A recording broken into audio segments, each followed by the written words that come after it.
జూబ్లీహిల్స్ బైపోల్లో 100కు 100% గెలుస్తామన్నారు మంత్రి శ్రీధర్ బాబు. ప్రజల ఆశీర్వాదంతో జూబ్లీహిల్స్ గడ్డపై కాంగ్రెస్ జెండా ఎగురవేస్తామని ధీమా వ్యక్తం చేశారు. పదవులు లేకున్నా ప్రజాసేవ చేస్తున్న నవీన్ యాదవ్ను ప్రజలు ఆశీర్వదిస్తారని చెప్పారు. కావాలనే బీఆర్ఎస్ తప్పుడు ప్రచారం చేస్తుందని మండిపడ్డారు. అజారుద్దీన్ మంత్రి పదవిపై తనకు క్లారిటీ లేదన్నారు.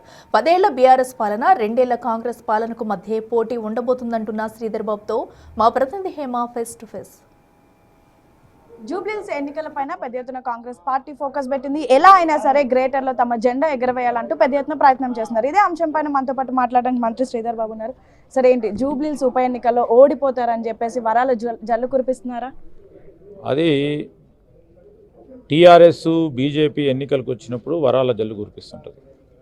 మేము చేసిన పనిని చెప్పుకొని 22 కాల హయాంలో చేసిన పనులు చెప్పుకొని మేము ప్రజల వద్దకు వెళ్తా ఉన్నాం. ప్రజలు తప్పకుండా మాకు ఆశీర్వాదం ఇస్తారు. ఒక యువకుడిని నిలబెట్టాం, ఒక చదువుకున్న వ్యక్తిని నిలబెట్టాం, ప్రజా సమస్యలపై అవగాహన ఉన్న వ్యక్తిని నిలబెట్టినాం.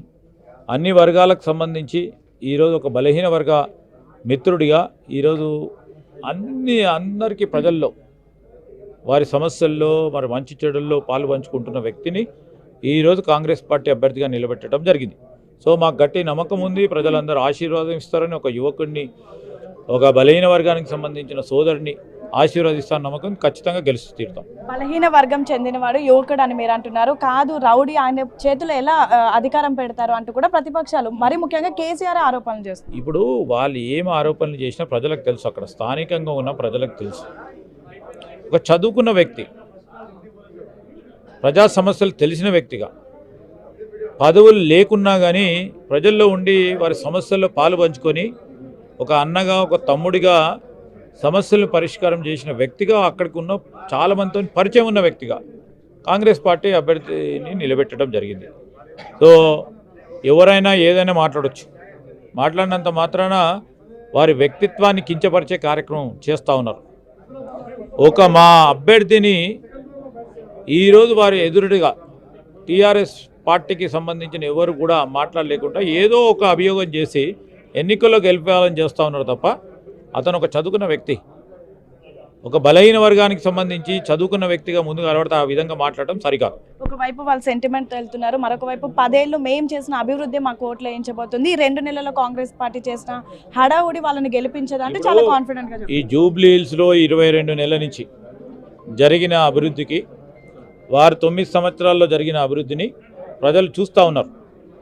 అదే బేరీజు చేసుకుంటారు. మీరు వెళ్ళి చూడండి, 22 నెలల కాలహయంలో అనేక కాలనీస్లో, స్లమ్ ఏరియాస్లో జరిగిన అభివృద్ధికి బేరీజ్ చేసుకుంటున్నారు. ఆ బేరీజ్ చేసుకొని ఓటేస్తారు.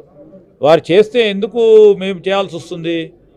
వారు చేయలేదు కనుక, ఇంకా చేసేది ఉంది కనుక మా బాధ్యతగా చేస్తాం కనుక ముందుకు తీసుకెళ్తాం. సార్, ఆల్రెడీ మీ దృష్టికి వచ్చి ఉంటుంది, ఈ నెల 31వ తారీఖున అజారుద్దీన్ మంత్రిగా ప్రమాణ స్వీకారం చేయబోతున్నారని. నిజంగా మైనారిటీలను ప్రసన్నం చేసుకోవడానికైనా అజర్ని క్యాబినెట్లోకి నా దృష్టికి రాలేదు. మా బిగ్ టీవీ సోదరుమని అడుగుతూ ఉంది కనుక తెలుస్తూ ఉంది.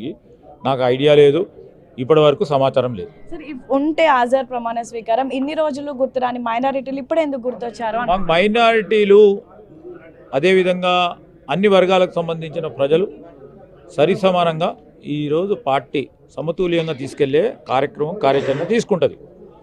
అలాంటి సందర్భంలో కూడా ఇప్పుడు వచ్చినాయని వాళ్ళలాగా ఈరోజు వర్గాలు, ఈరోజు వివిధ వర్గాలకు సంబంధించిన ప్రజలు ఎలక్షన్ వచ్చినప్పుడే గుర్తుంచుకోవటం అనేది వారి స్వభావం, మా స్వభావం కాదు.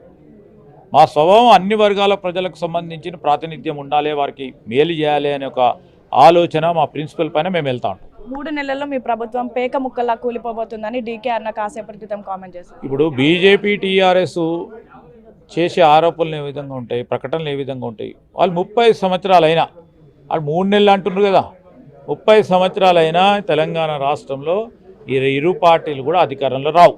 సార్, ఫైనల్ గా మీరు కూడా ఒక డివిజన్ కి ఇన్ఛార్జ్ గా ఉన్నారు. సో జూబ్లీహిల్స్ గెలవబోతున్నారా? అంటే 100% పెద్ద మెజార్టీతో గెలవబోతా ఉన్నాం. గట్టి నమ్మకం ఉంది. ఒక యువకుడిని నిలబెట్టాం కనుక ప్రజలందరూ ఆశీర్వాదిస్తాం. ఒక పగరంగా యువకులు, అన్ని వర్గాలకు సంబంధించిన ప్రజలందరూ కూడా నిజంగానే ముందుకొచ్చి మరి మేము తప్పకుండా వారికి ఆశీస్సులు ఇస్తూ ఉన్నామని చెప్పడం జరుగుతుంది. Thank you. సో మొత్తానికి 22 నెలల్లో మేము చేసిన అభివృద్ధి మమ్మల్ని గెలిపిస్తుంది. 3 ఏళ్ళు కాదు, రానున్నటువంటి 30 ఏళ్ళు కూడా కాంగ్రెస్ పార్టీ అధికారంలో ఉండబోతుంది. సేమ్ టైం ఏదైతే ప్రస్తుతం మా అభ్యర్థి మీద జరుగుతున్నటువంటి దుష్ప్రచారం మొత్తం కూడా మేము పట్టించుకోవడం లేదు. నిజంగా మా అభ్యర్థి ఏంటి అనేది అక్కడ ఉన్నటువంటి ప్రజలకే తెలుసు అంటూ కూడా చాలా కాన్ఫిడెంట్గా జూబ్లీహిల్స్లో భారీ మెజారిటీతో గెలవబోతున్నామని మంత్రి శ్రీధర్ బాబు చెప్తున్నటువంటి పరిస్థితి. వీడియో జర్నలిస్ట్ శంకర్తో హేమ.